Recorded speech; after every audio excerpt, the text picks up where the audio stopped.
The day my family finally found me, my little daughter was sitting at the kitchen table eating apple slices. Then someone knocked on my door. I opened it,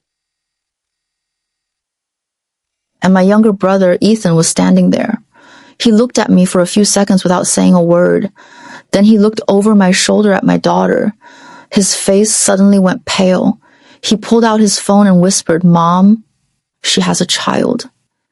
Then he walked away from my door as if he had just seen a ghost.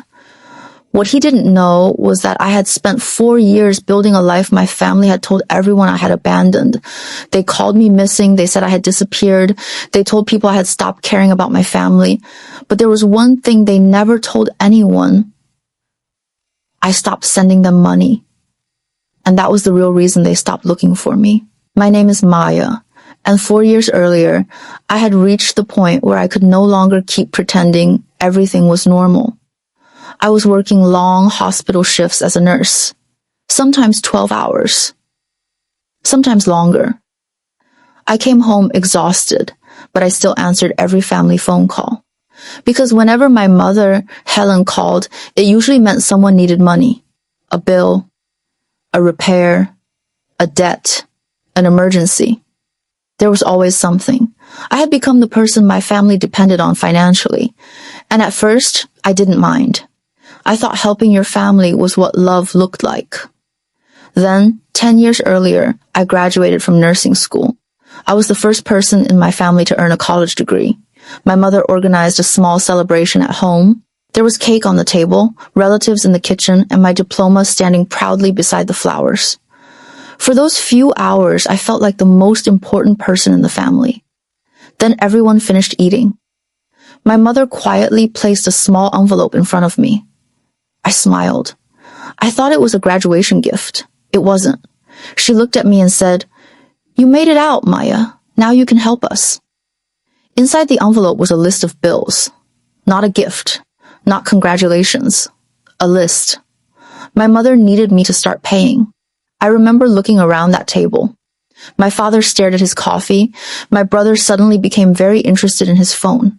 And my mother smiled as if she had just asked me for a small favor. I said yes. I thought it would be temporary. I had no idea that one simple yes would eventually cost me years of my life and would become the reason my own family would one day tell everyone that I had disappeared. For years, I believed helping my family was my responsibility. Every month, money left my account before I even paid my own bills. At first, it was a few $100s. Then it became more. A broken furnace, my father's truck, a damaged roof, my brother's car. There was always another reason.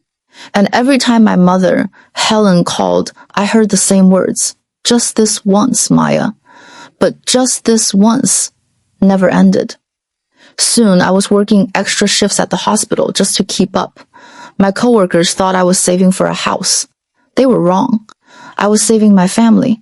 And then I met Ryan. He was different. He didn't care about my salary. He didn't ask what I could buy for him. He simply packed my lunch before my night shifts and waited for me when I came home exhausted. When he proposed, he didn't give me an expensive ring.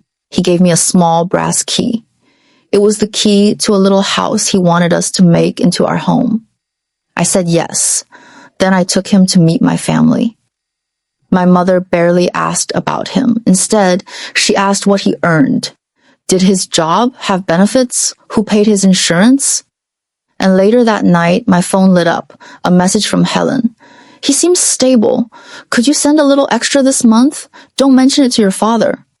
I stared at that message for a long time. Then I sent the money. I wish I could tell you that was the moment I finally understood. It wasn't. I still believed love meant sacrifice. Then everything changed. One November afternoon, I was working a long hospital shift when my supervisor came looking for me. The moment I saw her face, I knew something terrible had happened.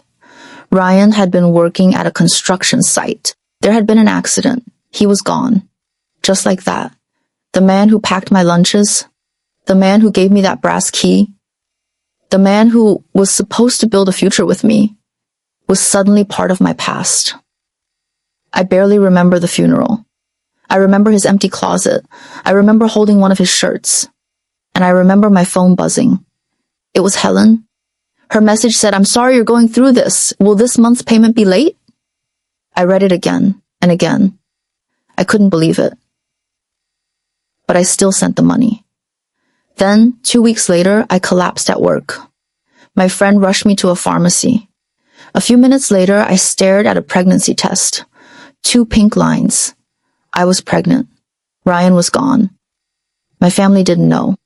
And my doctor warned me that my blood pressure was dangerously high. I had to reduce stress. I had to protect the baby. For the first time in my life, I realized something terrifying. I couldn't keep paying the price for everyone else's life. So I called my mother. I took a deep breath and said, "Mom, I have to stop sending money." There was silence. Then her voice changed. "After everything we've done for you?" That was the moment I understood. She wasn't asking if I was okay. She wasn't asking about Ryan. She wasn't even asking about her unborn grandchild. She was asking about the money. And before I could tell her I was pregnant, she hung up. 7 hours away, my mother began telling a story. And in her story, I was no longer her daughter. I was the daughter who had disappeared. She told relatives that I had walked away from everyone. She said she didn't know where I was. She said she had tried everything. But there was one problem. She had my phone number. She had my old email. She knew exactly where I had worked. And she knew that I had never asked anyone to find me, because the truth was much simpler. I had chosen peace. My daughter was born, and for the first time, my life became quiet. Our days were small. Work, daycare, simple dinners, pancakes on Saturday mornings, trips to the library. I rented a little house, worked hard, and slowly built a life that belonged to me. Eventually, I bought the house. I painted every room myself. But the front door was the part one cared about most. I painted it blue. That blue door became a symbol of everything I had fought for. A home where nobody demanded money from me. A home where my daughter could grow up without hearing arguments about bills. A home where love didn't come with a price. For 4 years, nobody from my family came through that door. Not my mother, not my father, not my brother. Nobody. And yet, somehow, my family continued talking about me. At first, the stories were simple.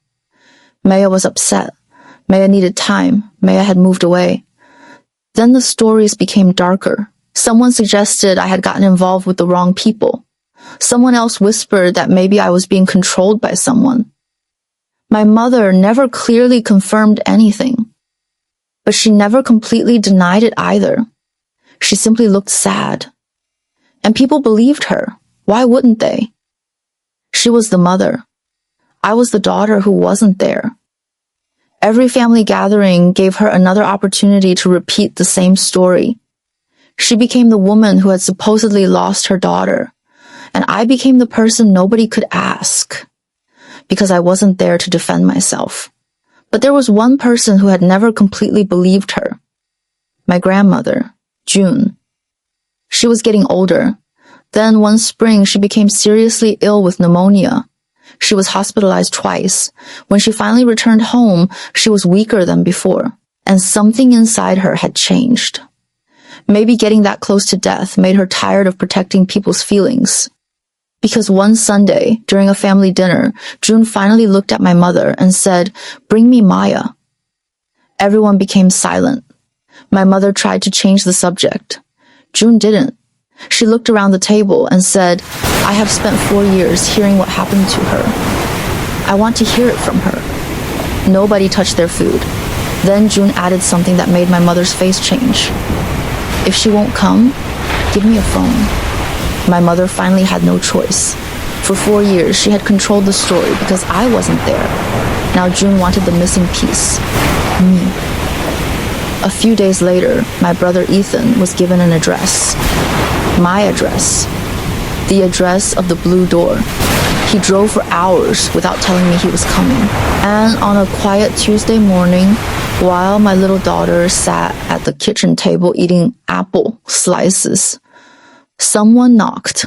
When I opened the door, I almost didn't recognize him. It was Ethan, my younger brother. He stood on my porch in a delivery uniform, staring at me like he was afraid I might disappear again. For a few seconds, neither of us spoke. Then his eyes moved past me. He saw Lily. His face changed. "You have a daughter?" I nodded. "Yes." He looked down. I didn't know. I almost laughed, not because it was funny, because after 4 years, I suddenly understood how much of my life my family had chosen not to know. Ethan stepped inside. He looked around the house, the blue door, the family pictures, the toys on the floor, the little shoes beside the stairs. Everything told him the same thing. I hadn't disappeared. I had built a life. He sat at my kitchen table and finally told me what had happened back home. He told me about the rumors. He told me people believed I had walked away. He told me some even believed I had been controlled by someone. Then he looked at me and said Mom never corrected them. I was quiet. I already knew. But hearing it from him made it real.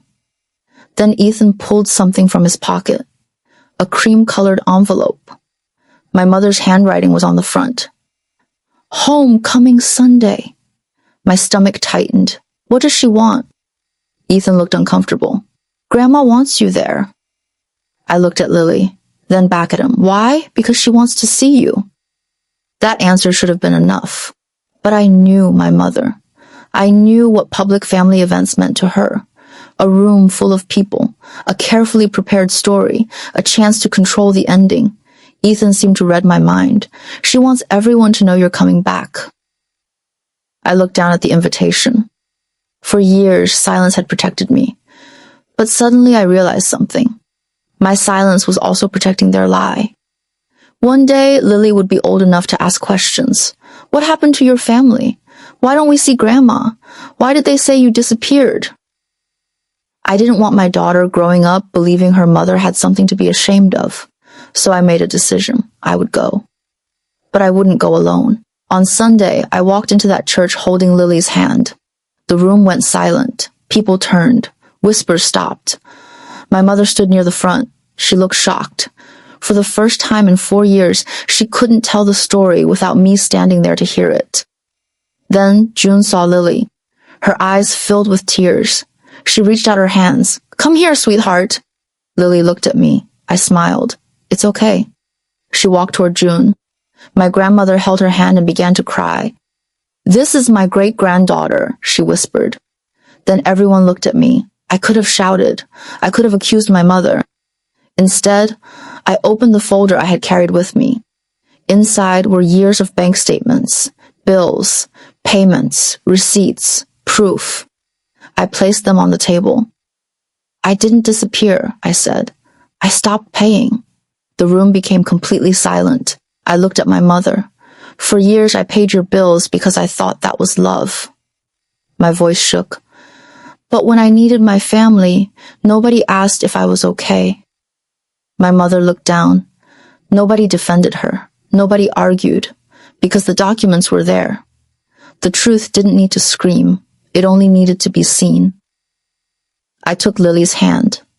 Then I looked at June. She smiled through her tears, and I finally understood something. Walking away hadn't made me a bad daughter. It had made me a better mother, because my daughter would grow up knowing something I had taken 30 years to learn. Love should never require you to destroy yourself. I walked out of that church with Lily beside me. The same family was still behind those doors. But for the first time, their version of me didn't matter anymore. If this story touched your heart, like this video, share it with someone who needs to hear it, and subscribe to Unexpected Life Stories for more emotional stories, family drama, betrayal, and powerful new beginnings. And remember, you are allowed to choose peace, even when your family doesn't understand it.